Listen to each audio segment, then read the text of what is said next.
Bismillahirrahmanirrahim. Assalamualaikum warahmatullahi wabarakatuh. Waalaikumsalam warahmatullahi wabarakatuh. Alhamdulillahi rabbil alamin. Wa bihi nasta'in wa sallallahu ala khairi khalqihi ajma'in. Muhammadin wa alihi at-tayyibin at-tahirin. Allahumma salli ala Muhammad wa ali Muhammad.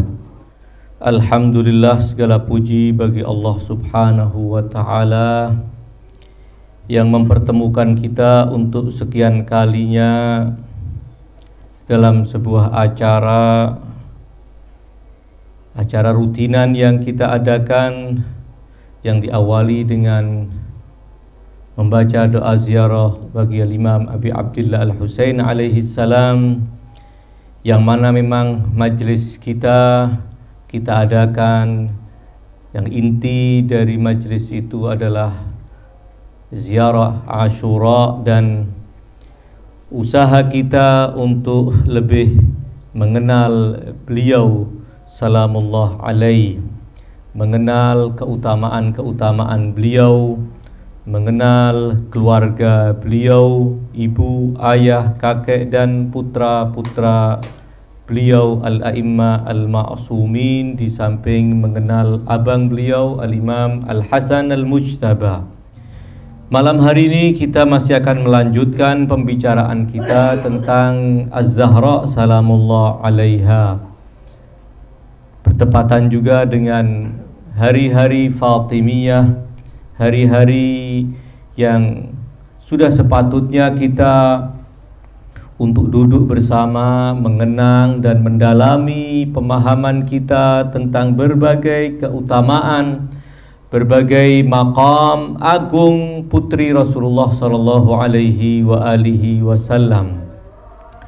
Salah satu dari sekian banyak maqam mulia, kedudukan agung dan tinggi putri Rasulullah sallallahu alaihi wa alihi wasallam, Az-Zahra salamullah alaiha, adalah keutamaan dan keistimewaan serta maqam mulia yang diisyaratkan dengan sifat beliau, di mana riwayat-riwayat menyebutkan, sebagaimana juga dalam doa ziarah untuk beliau, sifat ini juga ditekankan. Assalamu alayki ayyatuhal muhaddatsatul alima. Salah satu dari gelar beliau yang menjelaskan tentang sifat beliau, yang menjelaskan tentang maqam tinggi beliau, adalah beliau sebagai muhaddatsah. Kata muhaddatsah sendiri adalah diambil dari kata kerja haddasa yuhaddisu. Orang yang mengajak bicara orang lain disebut muhaddisun. Kalau dia perempuan, muhaddisatun. Sementara orang yang diajak berbicara oleh pihak lain disebut dengan muhaddasun atau muhaddasatun kalau perempuan.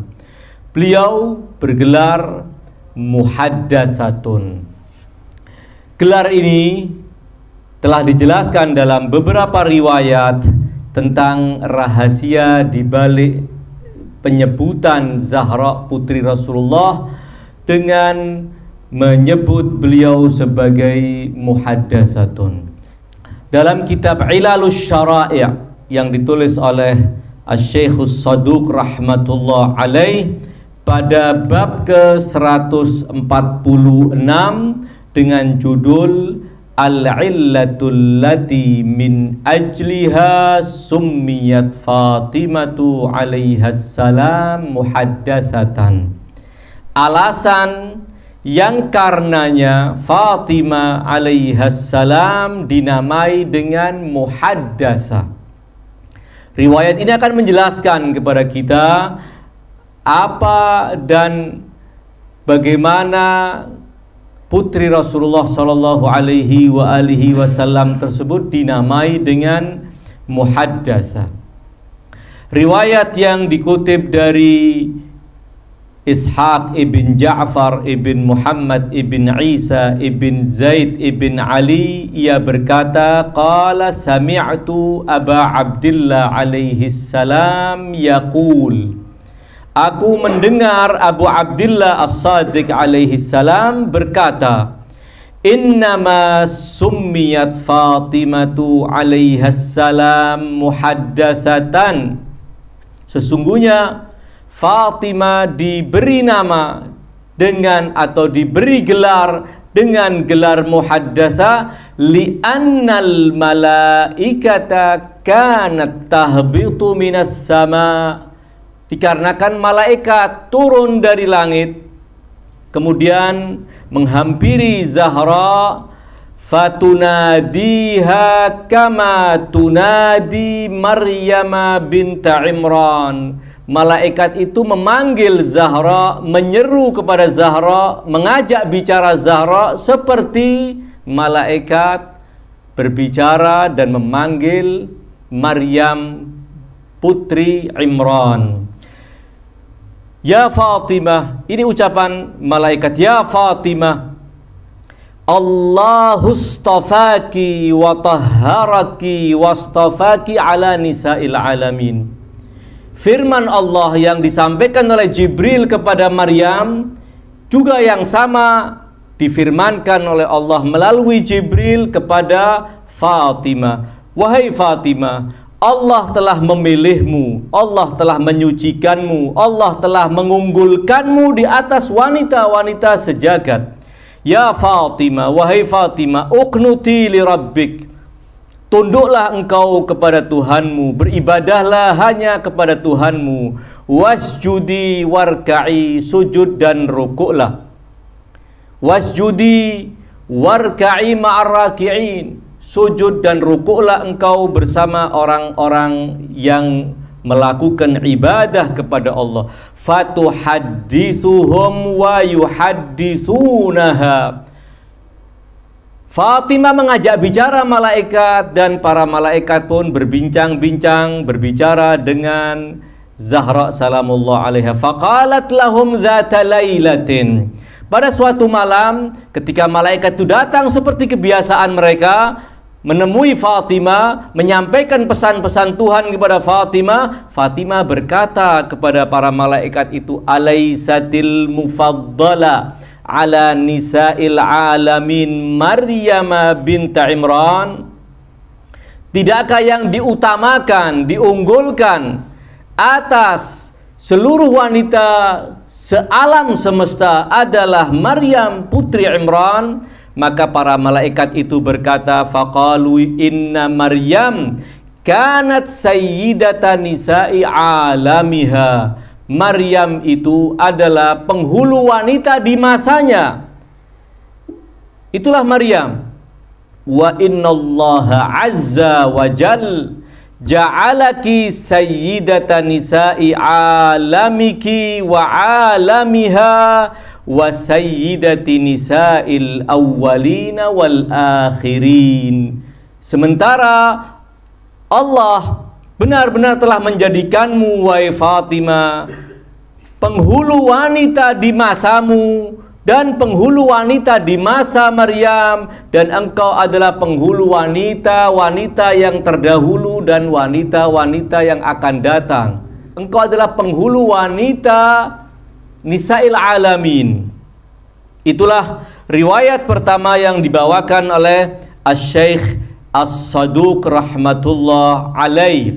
Riwayat berikutnya yang ingin saya bacakan dari Ali bin Ja'far al-Hadrami. Dia bercerita bahwa Sulaiman berkata kepadanya, Muhammad ibn Abi Bakar, ketika membaca ayat yang berbunyi wa ma arsalna min qablika min rasulin wala nabiyyin, ada tambahan wala muhaddatsin.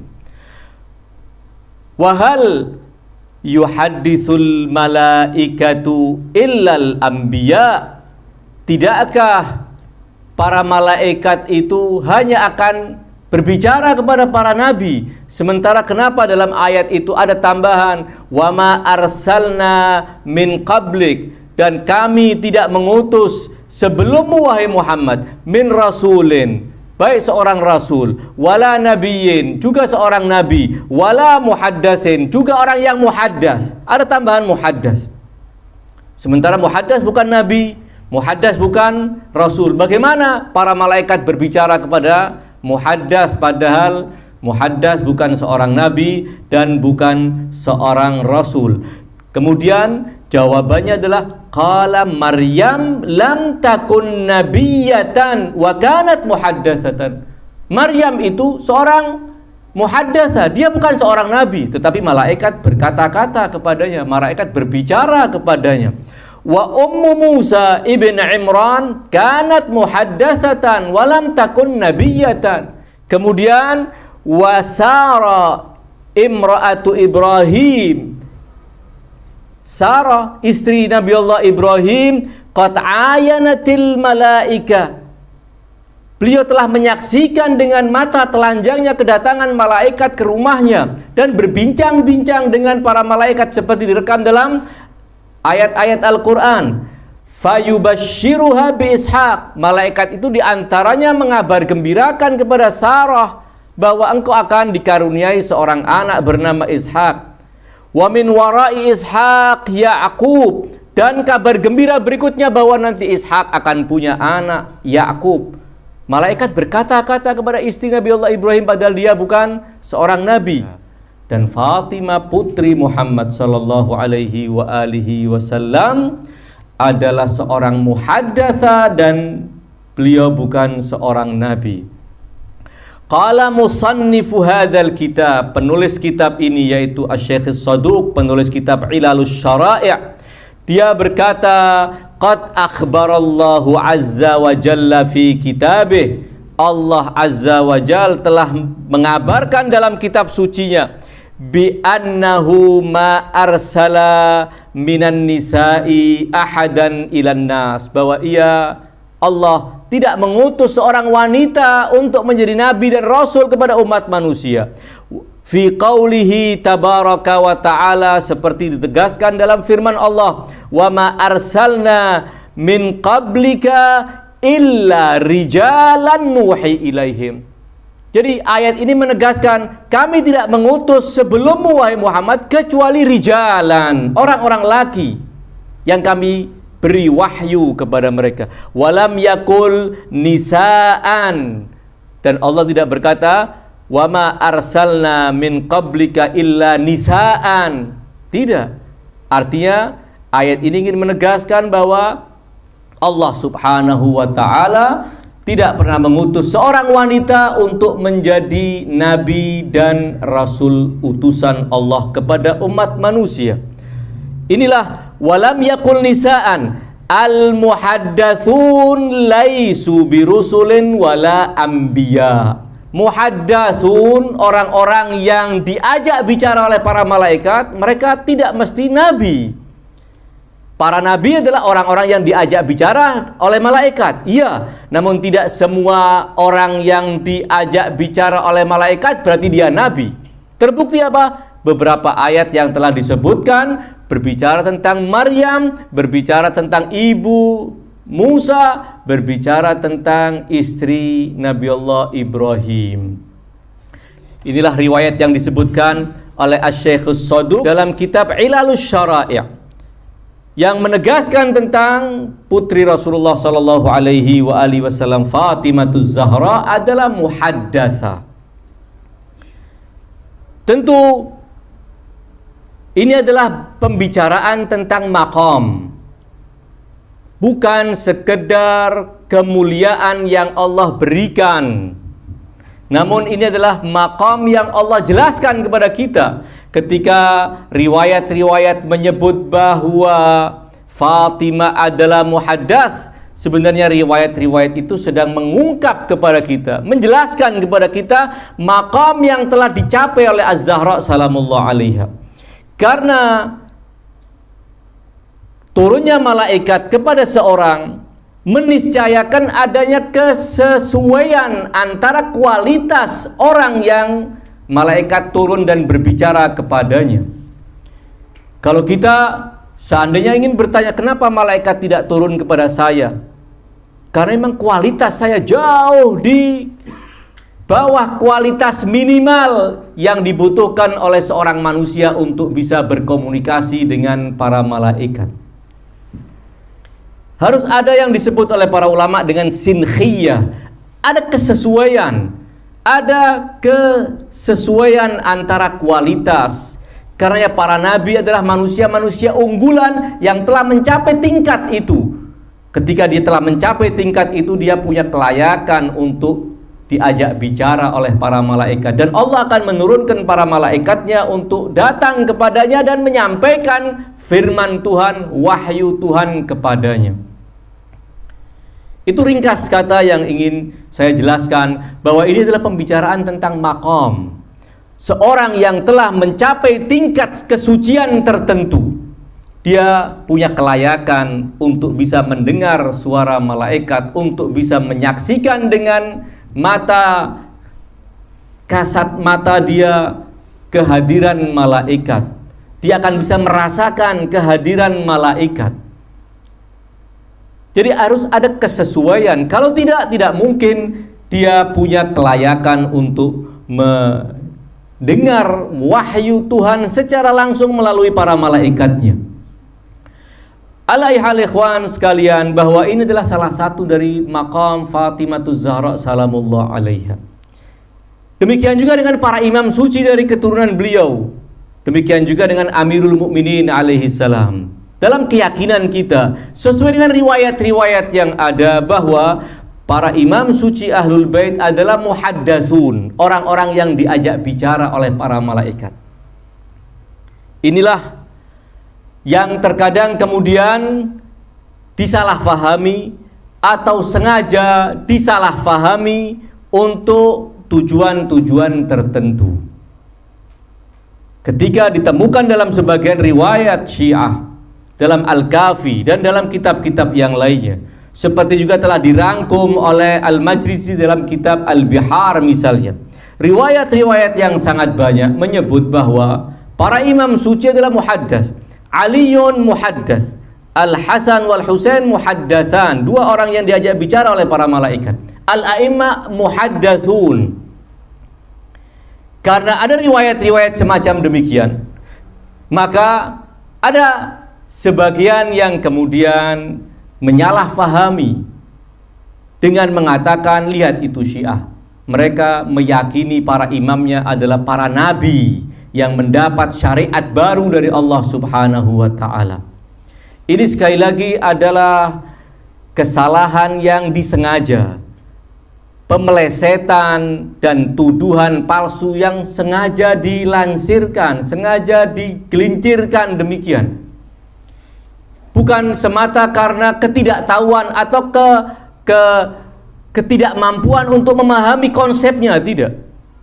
Semata sekali lagi, dan ini bukan berangkat dari su'udzan, tapi berangkat dari fakta bahwa riwayat-riwayat yang telah menjelaskan tentang muhaddas disertai dengan keterangan-keterangan yang cukup nyata bahwa para imam bukan para anbiya. Dan dalam keyakinan Syiah pun sangat jelas yang demikian.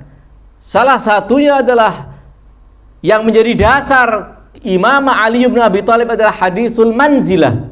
Anta minni bimanzilati Haruna min Musa illa annahu la nabiyya ba'di. Ini salah satu dari argumentasi kokoh kita tentang Imam Ali bin Abi Thalib. Ada keterangan bahwa la nabiyya ba'di. Jadi sudah final. Tidak ada di kalangan kaum muslimin yang punya keyakinan bahwa pintu kenabian masih terbuka, tidak tertutup, akan mungkin ada nabi lagi setelah Rasulullah sallallahu alaihi wasallam. Status beliau sebagai khatamul anbiya final.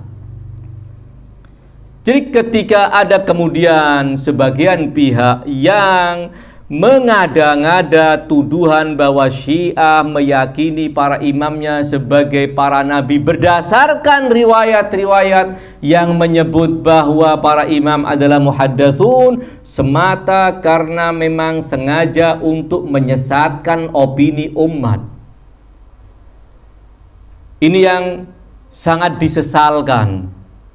Salah satu yang ingin saya sampaikan di sini bahwa ketika ditemukan riwayat di sebagian riwayat Syiah menyebutkan bahwa seperti riwayat yang tadi telah kita baca dalam ayat ke-51 surat Al-Hajj, Allah berfirman, "Wa ma arsalna min qablika min rasulin wala nabiyyin illa idza tamanna alqa syaitanu fi umniyatihi." Kami tidak mengutus sebelummu wahai Muhammad, baik seorang rasul maupun seorang nabi, illa idza tamanna, kecuali apabila si nabi tersebut, si rasul tersebut punya keinginan, syaitan akan mengganggu terwujudnya keinginan sang nabi dan sang rasul tersebut. Ini ayat yang tertera dalam surat Al-Hajj ayat ke-51. Tidak ada tambahan wala muhaddatsin, wa ma arsalna min qablika min rasulin wala nabiyyin. Namun ada riwayat yang mengatakan wala muhaddatsin. Ketika menemukan riwayat ini, maka segera mereka mengolah fitnah dengan mengatakan, lihat, Syiah Qur'annya berbeda dengan Qur'an kaum muslimin.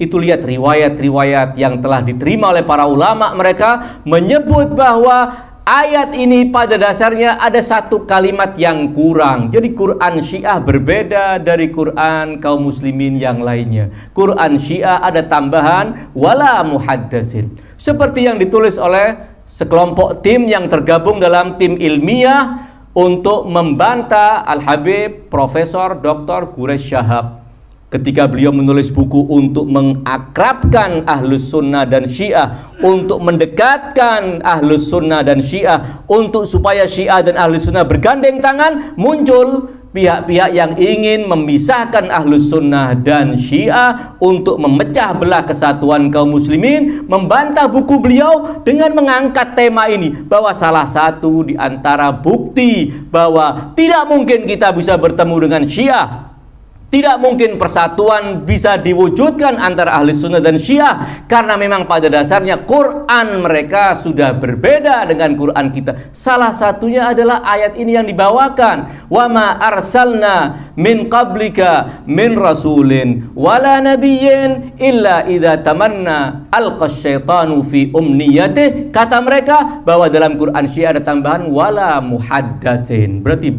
Syiah telah menganggap Quran kaum muslimin ini adalah Quran yang tidak lengkap. Ini fitnahan yang pertama dari ayat yang ini.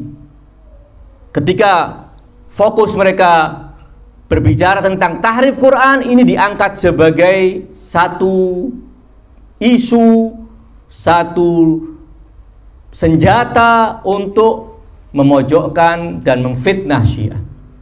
Sekali lagi saya tidak bisa menerima anggapan bahwa tim yang terdiri dari beberapa asatid dari pesantren yang notaben bergelut dengan kitab-kitab kuning warisan para ulama sepanjang sejarah Islam, saya tidak yakin kalau mereka tidak memahami sebenarnya permasalahan ini seperti apa. Kenyataannya bahwa riwayat yang telah disebutkan diantaranya oleh Jalaluddin As-Suyuti dalam kitab Ad-Durrul Mansur, ketika sampai pada ayat ke-51 surat Al-Hajj yang telah saya bacakan, wa ma arsalna min qablika min rasulin wala nabiyyin, dalam riwayat yang disebutkan oleh Jalaluddin As-Suyuti dalam kitab Ad-Durrul Mansur, ada riwayat dari sebagian sahabat dan tabi'in mengatakan wala muhaddatsin. Kenapa ketika riwayat yang sama ada di kitab Syiah, langsung mereka mengetukkan palu mengatakan Syiah Qur'annya berbeda dengan Qur'an Ahli Sunnah dan kaum muslimin yang lainnya. Sementara ketika riwayat yang sama itu ada dalam kitab-kitab Ahli Sunnah, mereka menutup mata seakan-akan itu tidak ada. Sekali lagi, fitnah dan kebohongan tidak akan bisa lama dipertahankan. Ini yang sangat disesalkan dari sebagian kaum muslimin. Dalam suasana di mana umat Islam harus merapatkan barisan mereka, justru mereka memunculkan isu-isu dengan kepalsuan, memunculkan isu-isu dengan fitnahan. Ini yang sangat memprihatinkan. Sekali lagi, kembali bahwa riwayat itu ada dalam kitab Ad-Durrul Mansur, riwayat yang dituduhkan kepada Syiah, yang atas dasar riwayat itu kemudian Syiah dituduh sebagai yang mentahrif Quran atau meyakini Quran ini telah mengalami perubahan. Ternyata riwayat yang sama ada di kitab-kitab ahli sunnah, dan riwayat-riwayat itu mereka terima dan mereka memaknainya dengan itu adalah tambahan yang sifatnya untuk menjelaskan, bukan tambahan teks ayat. Demikian juga penafsiran para ulama Syiah. Demikian juga pada penafsiran ulama Syiah, mereka mengatakan Quran yang ada di tangan kaum muslimin itulah yang utuh, tidak ada perubahan apapun. Adapun riwayat yang menyebut ada tambahan wala muhaddatsin semata ingin menjelaskan bahwa selain Nabi, selain Rasul juga ada yang disebut dengan muhaddats. Mereka adalah orang-orang yang diajak bicara oleh malaikat, sementara mereka bukan seorang nabi maupun seorang utusan Allah. Ini yang pertama yang ingin saya sampaikan, bahwa ayat Al-Quran Al-Karim sesuai dengan riwayat yang telah saya bacakan menyebut ada istilah muhaddats. Menyebut ada istilah muhaddats.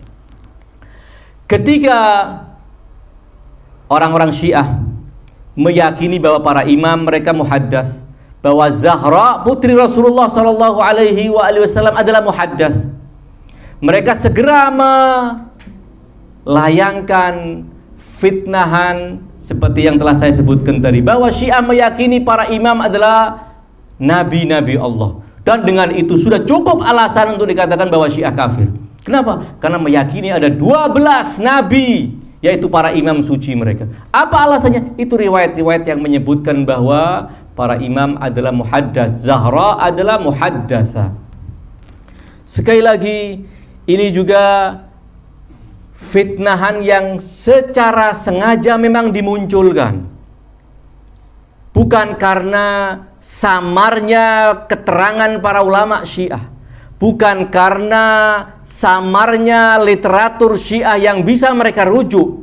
Tidak. Sangat jelas kitab-kitab Syiah bisa diakses, bisa dilihat bagaimana keterangan para ulama mereka, bagaimana riwayat-riwayat itu ada di kitab-kitab Syiah. Bagaimana para ulama Syiah mengabadikan riwayat-riwayat itu dengan menegaskan seperti yang telah saya bacakan dari riwayat tadi, bahwa Maryam muhaddatsa, padahal dia bukan seorang nabi. Istri Ibrahim, dia adalah muhaddatsa, padahal dia bukan seorang nabi. Ibu Musa adalah muhaddatsa, padahal dia bukan seorang nabi. Artinya apa? Kedatangan malaikat untuk mengajak bicara manusia tidak mesti orang itu adalah seorang nabi. Tidak mesti yang dituruni atau yang didatangi oleh malaikat adalah para nabi. Ada perbedaan. Memang setiap nabi adalah orang yang mendapatkan wahyu, namun tidak setiap orang yang mendapatkan wahyu berarti dia nabi.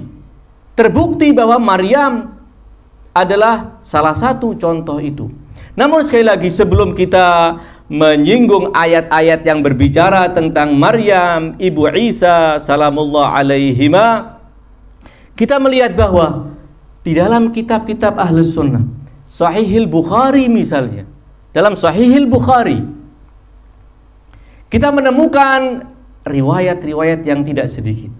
Dalam kitab-kitab yang lainnya juga kita menemukan riwayat yang kandungannya sama, diriwayatkan dengan beragam jalur dan diabadikan di kitab-kitab standar Ahli Sunnah dan diurai oleh para ulama Ahli Sunnah, tidak ditolak, dijelaskan tentang riwayat-riwayat itu. Apa riwayat tersebut? Riwayat itu mengatakan bahwa di kalangan umat-umat sebelum kalian banyak sekali rijalun muhaddatsun. Umat-umat sebelum umat Rasulullah, Bani Israel dan umat-umat sebelumnya adalah banyak di antara mereka muhaddatsun. Mereka bukan nabi, mereka bukan rasul, namun para malaikat datang berbincang-bincang dengannya, menyampaikan wahyu Tuhan kepadanya. Ini disebutkan dalam riwayat itu, wa in yakun fi hadhil ummati ahad fa Umar. Kalau di kalangan umat ini, kata Rasulullah, ada yang muhaddas, niscaya orangnya adalah Umar ibn al-Khattab. Pernyataan ini, in kana fi hadhil ummati ahad fa Umar, ini tidak dalam rangka ingin mengatakan bahwa sedikit di antara umat Islam yang menjadi muhaddas. Dan ini juga tidak dalam rangka ingin mengatakan Nabi seakan ragu bahwa Umar itu adalah muhaddas. Justru ungkapan ini ingin memberikan penekanan bahwa Umar benar-benar muhaddas yang dimaksud. Bahwa Umar adalah salah satu dari muhaddas teragung di umat Islam. Kata riwayat itu demikian. Artinya apa? Artinya bahwa konsep turunnya malaikat kepada seorang, padahal dia bukan nabi, bukan rasul, bukan konsep yang hanya ada di Syiah. Konsep yang ada di ahli sunnah juga sangat kental. Riwayat-riwayat itu perbedaannya hanya satu, antara yang ada dalam keyakinan Syiah dan yang ada dalam keyakinan ahli sunnah. Bedanya cuma satu, di mana Syiah meyakini bahwa Az-Zahra salamullah alaiha, Al-A'immal Ma'sumun salamullah alaihim adalah muhaddatsun. Salman Al-Farisi muhaddatsun. Sementara di kalangan ahli sunnah mengatakan yang muhaddats adalah Umar bin Khattab. Mereka tidak meyakini Ali sebagai muhaddas, tidak meyakini Zahra sebagai muhaddas, tidak meyakini para imam suci sebagai muhaddas, dan kita pun tidak meyakini Umar sebagai muhaddas. Perbedaannya hanya person siapa yang muhaddas. Namun konsep sebagai muhaddasnya diterima. Konsep sebagai muhaddasnya diterima. Dan kalau kita merujuk kepada kitab-kitab sufi, kita akan menemukan dongeng-dongeng yang sangat luar biasa. Bisa kita lihat dalam kitab Ihya Ulumuddin, satu contoh. Ada seorang alim di antara tokoh-tokoh sufi, ditanya oleh seorang muridnya tentang sebuah masalah, kemudian dia menoleh ke kanan,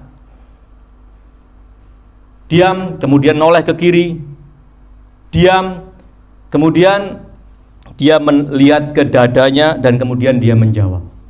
Apa kata muridnya? Wahai sang maha guru, gerangan apa yang engkau lakukan? Tadi ketika saya ajukan pertanyaan, kamu menoleh ke kanan sejenak, kamu menoleh ke kiri sejenak, kamu kemudian melihat ke dadamu, dan baru kamu menjawab. Apa kata si sufi alim ini? Saya bertanya kepada malaikat di sisi kananku tentang pertanyaan yang engkau tanya, namun dia tidak mampu menjawabnya. Saya tanya kepada malaikat yang di kiri, juga tidak mampu menjawabnya. Maka saya tanya langsung ke hati saya, dan hati saya menjawab. Artinya apa? Mereka berbicara dengan para malaikat. Tidak sedikit cerita-cerita yang disebutkan dalam kitab Safwatus Safwa, dalam kitab Al-Muntazim, kitab Tarikhul Islam, kitab-kitab yang ditulis oleh para ulama ahli sunnah. Berapa banyak mereka bercerita tentang orang-orang yang tidak hanya mendengar salam dari para malaikat, namun mereka berbincang-bincang dengan malaikat. Ada seorang yang setiap hari selalu mendengar salam dari malaikat dan berbicara dengan malaikat, kemudian dia dihukum oleh Allah tidak lagi bisa mendengar malaikat gara-gara dia berobat menggunakan kai, besi yang dipanaskan kemudian ditempelkan ke organ yang sakit. Setelah itu setahun malaikat tidak datang lagi sebagai skorsing dari Allah Subhanahu wa ta'ala atasnya. Setelah itu Allah dengan kemahalembutannya mengutus malaikatnya lagi untuk bertemu dan mengucapkan salam kepada sang sufi tersebut. Artinya sekali lagi, secara konsep mereka tidak keberatan. Secara person mereka juga menyebutkan tokoh-tokoh yang mereka yakini telah mendengar suara malaikat, mendapat bisikan-bisikan dari malaikat, bukan sekedar wangsit kata orang Jawa, bukan, bisikan suara malaikat yang dia dengar betulan. Tidak jadi masalah. Namun ketika Zahra disebutkan sebagai muhaddas, ketika para imam suci disebutkan sebagai muhaddas, langsung palu mereka ketukan mengatakan bahwa itu sama dengan meyakini mereka sebagai para nabi, dan dengan itu kalian wahai Syiah harus divonis sebagai orang-orang kafir. Apakah ini tanggung jawab kita bagaimana di hadapan Allah Subhanahu wa taala? Membodohi diri sendiri dan kemudian mengelabui umat. Orang yang percaya kepada mahkamah ilahi tidak mungkin akan berbohong di siang bolong seperti demikian. Berbohong secara nyata, mendustakan. Ada tidak sedikit sekali lagi buku-buku yang sengaja ditulis mengatakan bahwa ar-Rafidhah ya'taqidun anna a'immatahum anbiya. Dengan terang-terangan, di mana kita pernah menemukan dalam akidah kita bahwa para imam adalah para nabi. Sekali lagi ikhwan, bahwa keyakinan kita tentang maqam yang telah dicapai oleh Az-Zahra salamullah alaiha adalah maqam yang sangat agung, maqam yang sangat tinggi, bahwa para malaikat telah datang. Kapan malaikat datang kepada Az-Zahra salamullah alaiha? Di antaranya yang disebutkan dalam riwayat-riwayat adalah bahwa sepeninggal Rasulullah sallallahu alaihi wasallam, Fatimah Zahra mengalami kesedihan yang sangat luar biasa. Kesedihan yang dirasakan oleh Zahra sulit untuk bisa kita bayangkan. Kesedihan akibat berpisah secara raga dengan Rasulullah sallallahu alaihi wasallam, walaupun secara ruh beliau tidak mungkin berpisah, secara raga berpisah. Saya ingin bercerita sedikit tentang sesuatu yang masyhur di kalangan kaum muslimin, bahwa Rasulullah sallallahu alaihi wasallam sebelum beliau dibangunkan mimbar untuk pidato beliau, di mana beliau duduk di atas mimbar itu, beliau berpidato sambil bersandar kepada satu pokok pohon kurma, batang pohon kurma yang dijadikan sandaran Rasulullah. Kemudian para sahabat merasa kasihan kalau Rasulullah harus berdiri lama-lama berpidato, maka dibuatkan mimbar. Yang namanya batang pohon kurma itu kemudian disingkirkan, tidak dipakai lagi. Rasulullah naik di atas mimbar yang baru dibuatkan. Begitu Rasulullah mulai berpidato, terdengar suara rintihan tangisan yang keluar dari batang pohon kurma yang biasa dipakai oleh Rasulullah. Rasulullah Shallallahu Alaihi Wasallam mendengar, para sahabat yang hadir di masjid beliau mendengar suara tangisan ini, sehingga para sahabat kemudian pun menjadi menangis. Tangisan yang sangat luar biasa, tangisan kesedihan. Maka Rasulullah kemudian turun dari atas mimbar itu, kemudian memeluk batang pohon kurma itu dan mengucapkan kepadanya, mengajak bicara kepada pokok ini, kepada batang pohon kurma ini, seakan Rasulullah berbicara dengan makhluk hidup, seperti berbicara dengan manusia. Makin dipeluk oleh Rasulullah, makin keras tangisannya. Dan kemudian Rasulullah berkata kepadanya, berhentilah engkau menangis, karena jaminanmu yang aku jamin untukmu adalah kamu akan bersamaku kelak di surga. Maka seketika itu dia berhenti menangis. Ini mukjizat yang masyhur, kita bisa baca dalam Wahaninul Jadz', itu yang disebutkan dalam buku-buku maulid. Ya. Ini adalah mukjizat Rasulullah sallallahu alaihi wasallam. Batang pohon kurma sekedar berpisah dengan Rasulullah sallallahu alaihi wasallam tidak tahan. Dan kemudian Allah tunjukkan melalui mukjizat Rasulullah mengeluarkan suara tangisan, rintihan yang muncul dari kesedihan, dari kerinduan, dari keinginan untuk dia selalu didekati oleh Rasulullah. Ya. Ini mukjizat perlu kita fahami dengan baik. Jangan berhenti pada pemahaman bahwa ini mukjizat dan selesai. Namun ini adalah mukjizat yang sengaja Allah munculkan untuk pelajaran bagi para sahabat, untuk pelajaran bagi kita. Seperti inilah semestinya sikap kita ketika berpisah dengan Rasulullah sallallahu alaihi wasallam. Berpisah dengan Rasulullah mestinya menjadikan kita merintih seperti batang pohon kurma tersebut. Tidak akan berhenti tangisannya, tidak akan berhenti rintihannya kecuali setelah mendapatkan jaminan dari Rasulullah sallallahu alaihi wasallam. Kata Rasulullah, andai aku tidak beri jaminan dia akan menangis sampai hari kiamat. Kesedihan yang sangat luar biasa. Ini pelajaran bahwa demikian semestinya kaum muslimin bersikap terhadap Rasulullah sallallahu alaihi wasallam. Ketika Rasulullah hidup di tengah-tengah mereka, maka mereka harus menghormati Rasulullah sallallahu alaihi wasallam, harus berujuk kepada Rasulullah sallallahu alaihi wasallam untuk mencari keselamatan dunia, keselamatan akhirat, untuk mendapatkan ampunan dari Allah Subhanahu wa taala. Dan ketika Rasulullah telah meninggalkan raga beliau dari tengah-tengah umat Islam, maka semestinya umat Islam harus merasa benar-benar kehilangan dan bersedih. Jangan kemudian ketika Rasulullah telah meninggal dunia dan jasad beliau belum dikebumikan, ada sebagian dengan pola pikir yang keliru mengatakan man kana ya'budu Muhammadan fa inna Muhammadan qad mat. Barang siapa yang menyembah Muhammad telah mati. Selesai Muhammad telah mati dan selesai.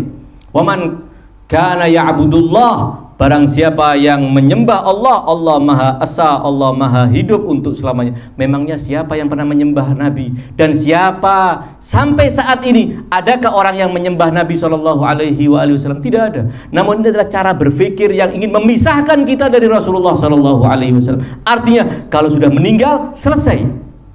Dan ini sangat berbahaya. Sementara kita menyaksikan bahwa Zahra salamullah alaiha, sepeninggal ayahnya disebutkan dalam riwayat hannat wa annat.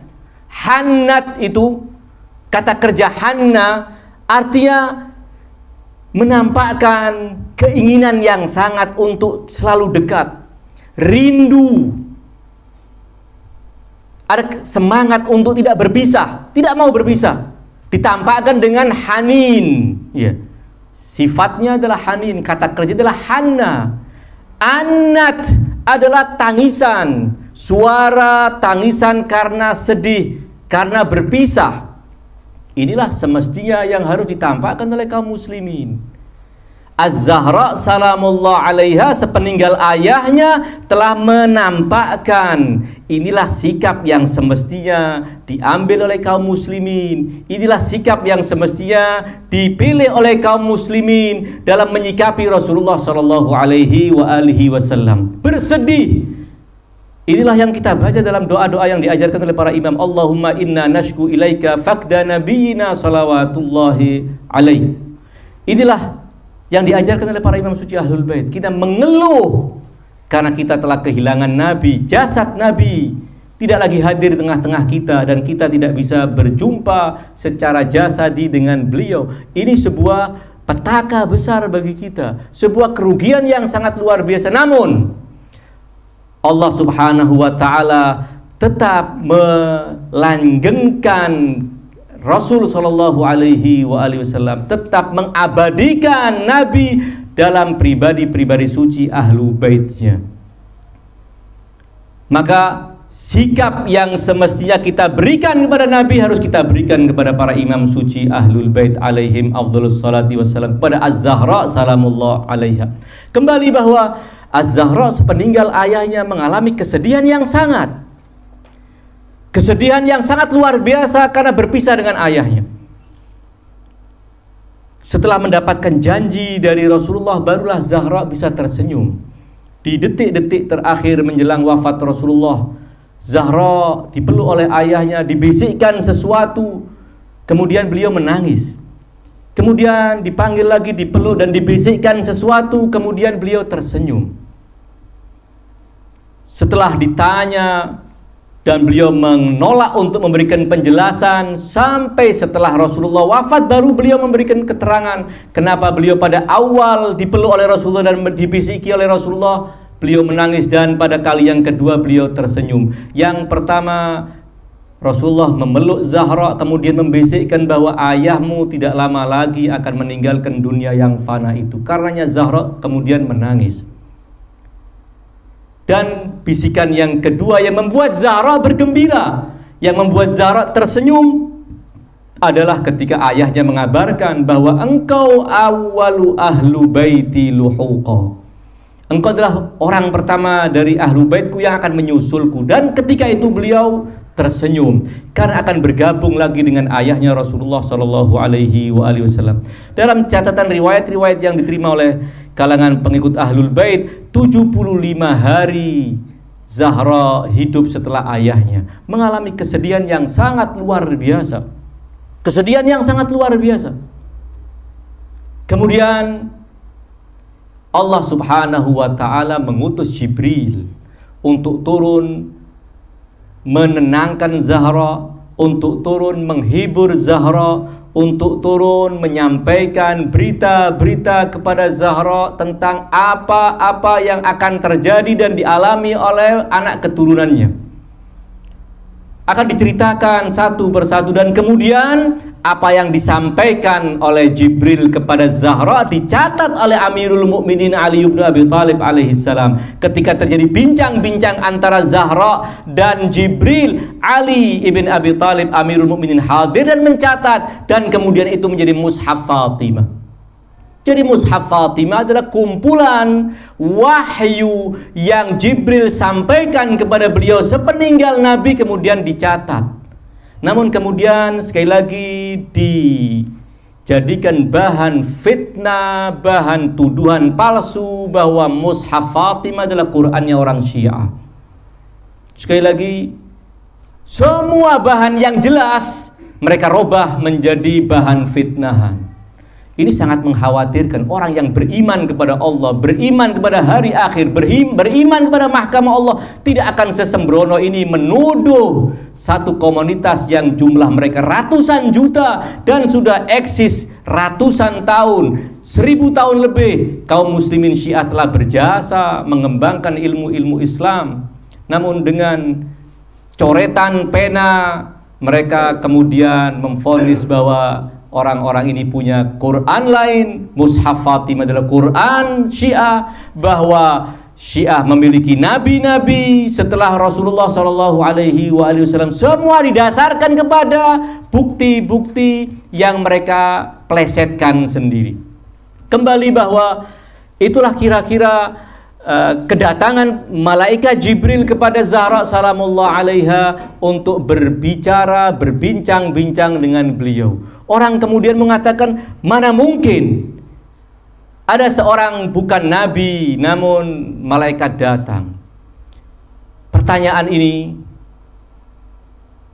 dilatar belakangi oleh paling tidak dua hal. Pertama, ketidaktahuan mereka. Kalau saya tidak menggunakan kalimat kebodohan mereka, paling tidak ketidaktahuan mereka atau ketidakinginan tahu mereka bahwa dalam Al-Quran Al-Karim, seperti ayat-ayat yang akan saya bacakan, disebutkan bahwa malaikat turun menemui Maryam putri Imran. Lalu apa anehnya ketika Jibril turun kepada Fatimah putri Muhammad? Memangnya Muhammad kualitasnya di bawah Imran? Memangnya Fatimah kualitasnya di bawah Maryam? Sehingga kita keberatan. Kenapa? Setiap kali ada keutamaan Ahlul Bait, mereka berlomba-lomba mengatraksikan kebolehan mereka untuk memalsukan riwayat itu, menolak riwayat itu. Kenapa? Ada apa? Pernahkah Ahlul Bait menzalimi mereka? Pernahkah Ahlul Bait berbuat jahat kepada kaum muslimin sehingga mereka selalu keberatan? Setiap riwayat, setiap ayat yang berbicara tentang Ahlul Bait selalu dimunculkan keberatan demi keberatan untuk menepis bahwa ini adalah keutamaan untuk Ahlul Bait. Ini sebuah permasalahan yang sangat serius. Jadi kemungkinan pertama, kenapa muncul pertanyaan demikian atau keberatan semacam demikian? Karena mereka tidak memahami konsep muhaddats yang disebutkan dalam Al-Quran secara jelas dan nyata. Ini yang pertama. Yang kedua, kenapa mereka bertanya-tanya demikian atau keberatan? Karena mereka tidak mengenal keagungan Zahra salamullah alaiha. Mereka hanya pandai menyanyikan puja-puji untuk Zahra dengan kur yang rapi, Al-Batul, Al-Batul. Mereka nyanyikan. Namun siapa Al-Batul? Kenalkah mereka dengan Zahra salamullah alaiha? Ini yang jadi problem. Walaupun itu sudah baik ketika mereka mau melakukan puja-puji buat Zahra, namun belum sempurna. Mereka harus menyempurnakan pemahaman mereka tentang Az-Zahra sehingga mereka memahami bahwa kedatangan para malaikat, kedatangan Jibril kepada Zahra bukan prestasi terpuncak yang dicapai oleh seorang putri Rasulullah Shallallahu Alaihi Wasallam. Bukan, masih terlalu banyak makom-makom yang lebih tinggi dari yang disebutkan sebagai muhaddatsa. Riwayat salah satunya ketika bercerita ayat-ayat Al-Quran bercerita tentang bagaimana Allah menerima taubat Adam, fatalaqqa Adamu min rabbihi kalimatin fataba alaih. Adam, bukan saya, bukan seorang kiai, bukan seorang alim. Adam sebagai nabi, Allah subhanahu wa ta'ala tidak menerima taubatnya kecuali apabila Adam bertawassul dengan Zahra salamullah alaiha. Adam, riwayat disebutkan oleh Jalaluddin As-Suyuti, fatalaqqa Adamu min rabbihi kalimatin fataba alaih. Allah menerima taubat Adam setelah Adam bertawassul dengan ahlul kisah. Ya Allah, aku memohon kepadamu dengan keagungan hak Muhammad, Ali, Fatimah, Al-Hasan dan Al-Husain, illa tubta alayya fataba alaih. Aku memohon dengan keagungan maqam Muhammad, Ali, Fatimah dan Hasan serta Al-Husain agar engkau menerima taubatku. Fataba alaih, maka Allah menerima taubatnya. Adam, kenabiannya tidak cukup untuk menjadikannya diampuni oleh Allah subhanahu wa ta'ala. Tidak cukup kenabiannya. Lalu apa kita? Keimanan, iman yang cacat. Ketakwaan yang cacat. Semua kita serba cacat. Lalu apakah kita tidak layak untuk memohon kepada Allah, bertawassul melalui manusia suci putri Rasulullah Shallallahu Alaihi Wasallam? Maqam Zahra di hari kiamat jauh lebih besar dari yang bisa kita bayangkan. Karenanya apabila kita telah memahami maqam Zahra sekadar kemampuan kita, yang tentu itu sangat terbatas. Kalau kita mau serius memahami maqam Ahlul Bait, memahami maqam Zahra melalui riwayat-riwayat Ahlul Bait, kita pasti akan tidak mungkin keberatan dengan gelar Az-Zahra sebagai muhaddatsa. Zahra sebagai muhaddatsa adalah maqam yang sangat istimewa, tidak kita ragukan. Dan ini menjelaskan bahwa beliau telah mencapai tingkatan yang sangat luar biasa. Tidak semua nabi Allah utus kepadanya Jibril secara kasat mata. Tidak semua nabi. Ada nabi yang cuma mendengar suara malaikat tanpa menyaksikan. Dan para nabi juga bertingkat-tingkat kedudukan mereka di sisi Allah subhanahu wa ta'ala. Namun Az-Zahra selama 75 hari malaikat selalu datang menghibur Az-Zahra salamullah alaiha. Apa yang aneh dan apa yang kita anggap mustahil dari putri agung Rasulullah Shallallahu Alaihi Wasallam, yang Rasulullah mengatakan bahwa Fatimah samratu fuadi, buah hatiku. Fatimah ruhiyallati baina jambayya, dia adalah ruhku yang ada di ragaku.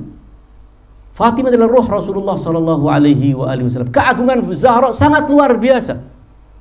Dalam peristiwa mubahalah yang mungkin sudah sama-sama pernah kita ketahui, bagaimana Rasulullah mengatakan ketika beliau akan mengangkat tangan untuk melakukan mula'anah, saling melaknat kepada lawan yang menentang konsep tauhid, di antaranya Rasulullah berkata kepada Fatimah, Ali, Al-Hasan dan Al-Husain, idza da'autu fa'aminu. Kalau nanti aku memohon kepada Allah subhanahu wa ta'ala, berdoa, ucapkan, hendaknya kalian mengucapkan amin. Artinya apa?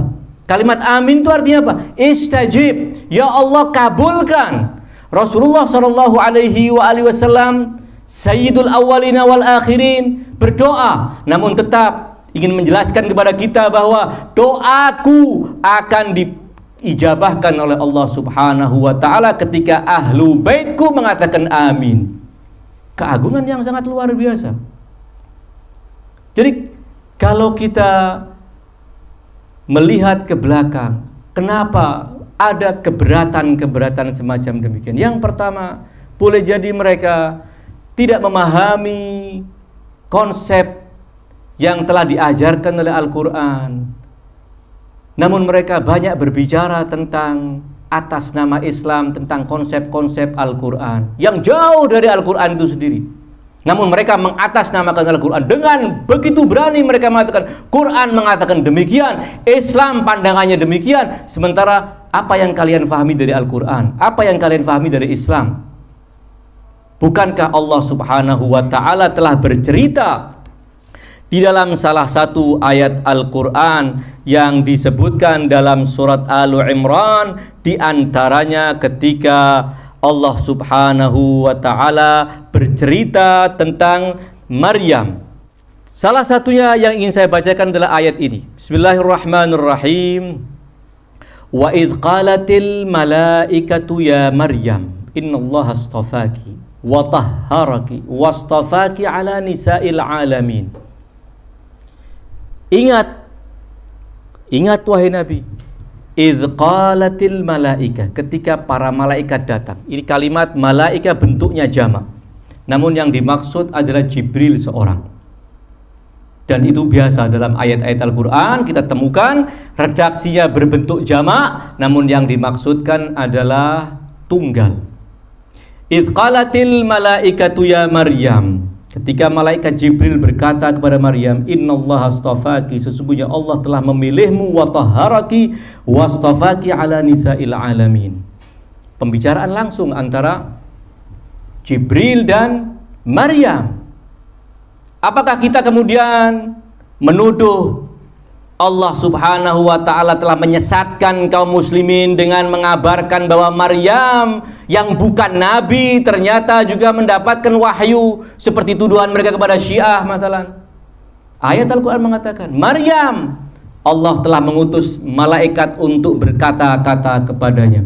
Kemudian dilanjutkan, ya Maryam uqnuti li rabbik wasjudi warka'i ma'ar raki'in. Sekali lagi saya tidak ingin memerincikan keterangan tentang ayat ini, hanya kesimpulan yang gamblang dari ayat ini apa? Bahwa malaikat datang dan kemudian menyampaikan wahyu Tuhan kepada Maryam.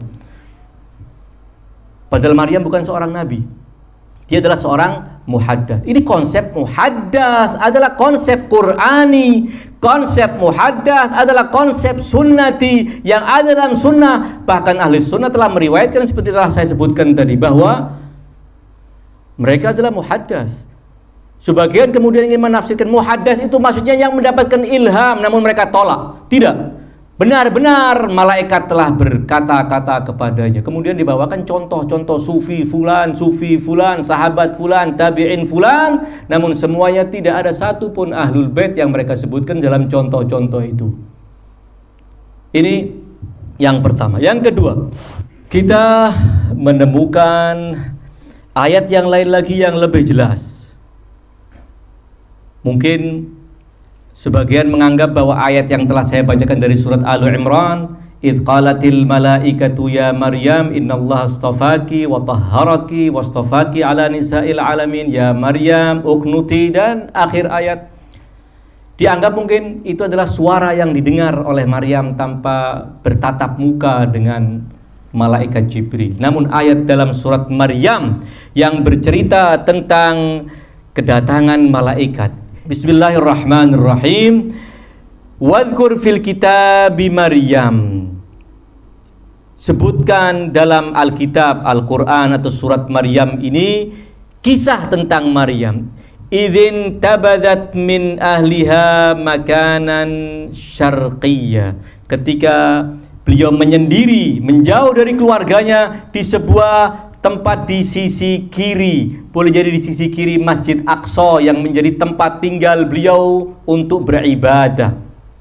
Saya ringkas cerita tentang Maryam yang ada dalam surat Maryam ini untuk yang menyebut secara langsung kedatangan para malaikat.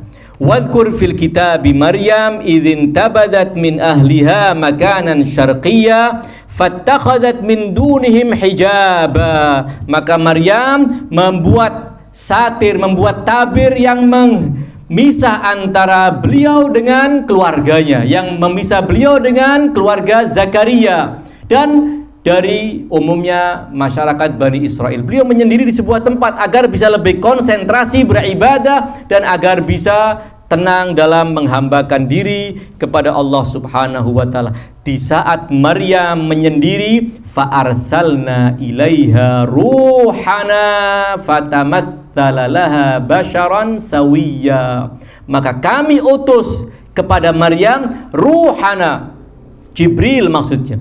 Ruhana fatamatsala laha basharan sawiyya. Maka Jibril muncul dan dalam pandangan Maryam, Jibril seperti sosok seorang lelaki, manusia dengan postur yang utuh. Maryam tentu kaget. Tiba-tiba ada orang asing masuk ke ruangan beliau, ruangan yang telah tertutup. Bayangan Maryam ini adalah manusia yang datang untuk melakukan kejahatan kepadanya. Karena kemudian Maryam berkata, qalat inni a'udzu birrahmani minka in kunta taqiyya. Maryam berkata, aku benar-benar memohon perlindungan kepada Allah Zat yang Maha Rahman darimu jika kamu orang yang bertakwa, dan semestinya kamu adalah orang yang bertakwa. Jangan masuk ke tempat wanita yang bukan muhrim denganmu, apalagi kamu ingin melakukan kejahatan kepadaku, ingin melakukan kejahatan terhadapku. Jika kamu orang yang bertakwa, mesti jangan masuk ke ruang ini. Kamu orang asing. Maka apa kata malaikat? Qala innama ana rasulu rabbik li ahaba laki ghulaman zakiyya. Maka malaikat itu berkata, sesungguhnya aku tiada lain adalah utusan Tuhanmu wahai Maryam, li ahaba laki ghulaman zakiyya, untuk menganugerahkan kepadamu seorang anak yang akan berkembang tumbuh subur dengan penuh keberkahan. Qalat, tentu Maryam terheran-heran dengan apa yang disampaikan, dan seketika itu Maryam yakin bahwa yang hadir adalah Jibril, utusan Tuhan. Karena Maryam kemudian berkata kepadanya, qalat anna yakunu li ghulam, bagaimana aku akan memiliki anak, walam yamsasni bashar, aku tidak pernah melakukan pernikahan secara sah dengan lelaki siapapun. Aku tidak pernah berhubungan badan melalui pernikahan yang sah dengan lelaki manapun. Walam aku baghiyya, dan aku bukan seorang pelacur. Jadi aku bisa mendapatkan anak, jalan pertama adalah aku menikah dan aku berhubungan badan secara sah dengan lelaki lain. Sementara itu tidak pernah ada seorang yang menyentuhku, dan aku juga bukan orang nakal sehingga aku bisa hamil di luar nikah. Lalu apa kata Jibril? Qala kadzalik, demikianlah yang memang Allah pesankan, bahwa engkau akan mendapatkan anugerah seorang anak tanpa melalui proses seperti yang dialami oleh wanita-wanita lain. Qala rabbuk huwa alayya hayyin. Untuk yang demikian itu sesuatu yang mudah bagi Allah Subhanahu wa ta'ala. Walinaja'alahu ayatan linnas, Allah akan anugerahkan kepadamu seorang anak tanpa melalui proses seperti yang umumnya dialami oleh para wanita, karena banyak hikmah yang akan Allah munculkan. Dan sebagian dari hikmah itu adalah walinaja'alahu ayatan, bayi itu akan aku jadikan sebagai tanda bagi manusia, warahmatan minna, dan menjadi rahmat dari kami untuk mereka, wa kana amran maqdiyya, dan ini adalah keputusan yang telah ditetapkan oleh Allah dan pasti akan terjadi. Maka seketika itu Maryam hamil dan di perutnya ada janin yang kemudian akan beliau lahirkan dan menjadi heboh masyarakat Bani Israel saat itu. Ringkas kata, sekali lagi karena tidak dalam rangka mengurai tentang cerita Maryam dan cerita Isa di dalam ayat-ayat ini sangat luar biasa. Cerita yang sangat luar biasa, namun karena pembahasan kita tidak sedang merincikan tentang cerita Isa dan Maryam, namun saya ingin membacakan potongan ayat yang mengatakan bahwa malaikat Jibril datang kepada Maryam. Apakah kemudian orang yang meyakini bahwa malaikat Jibril datang kepada Maryam menyampaikan pesan Tuhan artinya wahyu, kita akan tuduh bahwa dia telah meyakini kenabiannya Maryam, atau meyakini bahwa ini adalah sebuah kepalsuan? Mana mungkin ada seorang bukan nabi namun malaikat Jibril datang kepadanya? Apakah kita akan mengatakan demikian? Kesimpulan pertama, kita akan mengatakan bahwa Maryam adalah nabi, dan itu tidak mungkin bisa diterima, dan tidak ada yang menerima yang demikian. Kemungkinan kedua, kita akan mengatakan jangan-jangan ayat ini juga tidak benar. Tidak boleh kita mengatakan bahwa ada malaikat turun kepada seorang padahal dia bukan nabi. Kalau dikatakan bisa jadi, dan ayat ini telah menjelaskan kepada kita, ternyata ada manusia-manusia bukan nabi, bukan rasul, namun Allah mengutus malaikat untuk datang kepadanya. Jika demikian kita terima, lalu apa keberatannya kalau kita kemudian meyakini bahwa Ahlul Bait, para imam suci Ahlul Bait Az-Zahra adalah orang-orang yang Allah telah utus para malaikat untuk datang kepada mereka menyampaikan pesan-pesan Tuhan, namun tidak berarti bahwa mereka membawa syariat baru. Sebagaimana juga Maryam tidak membawa syariat, namun Maryam menerima wahyu, karena wahyu tidak semuanya bermuatan syariat. Tidak semua wahyu bermuatan syariat. Siapa yang mengatakan bahwa setiap wahyu yang diterima oleh seorang nabi memuat syariat? Tidak demikian. Alaihal, wahyu yang Allah turunkan, pesan yang Allah wahyukan kepada manusia yang bukan seorang nabi, itu tidak mesti dia harus kita yakini sebagai nabi. Ala aihal, sekali lagi bahwa salah satu di antara maqam agung Az-Zahra salamullah alaiha adalah bahwa beliau muhaddasah, dan kita tidak perlu mengalah dari akidah ini. Kita tidak perlu mengalah untuk menyembunyikan akidah ini. Inilah keyakinan kita tentang Az-Zahra salamullah alaiha. Betapapun kemudian ada upaya-upaya untuk melakukan pemalsuan, pemfitnahan, dan lain sebagainya, yakinlah bahwa kebenaran pasti akan tampak nyata di hadapan mereka yang punya semangat untuk mencari kebenaran. Namun apabila memang orang sudah menutup telinganya, menutup mata hatinya, sejelas apapun riwayat-riwayat, tidak akan mampu mengusir kesesatannya. Sejelas apapun riwayat akan dianggapnya sebagai sebuah kepalsuan. Alaihal ikhwan sekalian, bahwa pertemuan kita pada malam hari ini membicarakan tentang Az-Zahra salamullah alaiha, tentang maqam Az-Zahra salamullah alaiha. Salah satu dari maqam agung Az-Zahra salamullah alaiha adalah bahwa beliau sebagai muhaddatsah, wanita suci yang Allah telah utus Jibril untuk memberikan kabar gembira, menenangkan jiwa beliau, menyampaikan kabar-kabar tentang apa yang akan dialami oleh para keturunan beliau yang suci, apa yang akan dialami oleh agama ini, bahwa kesudahan dari agama ini akan dipimpin oleh seorang putra Zahra yang bernama Al-Mahdi ajjalallahu farajahu syarif.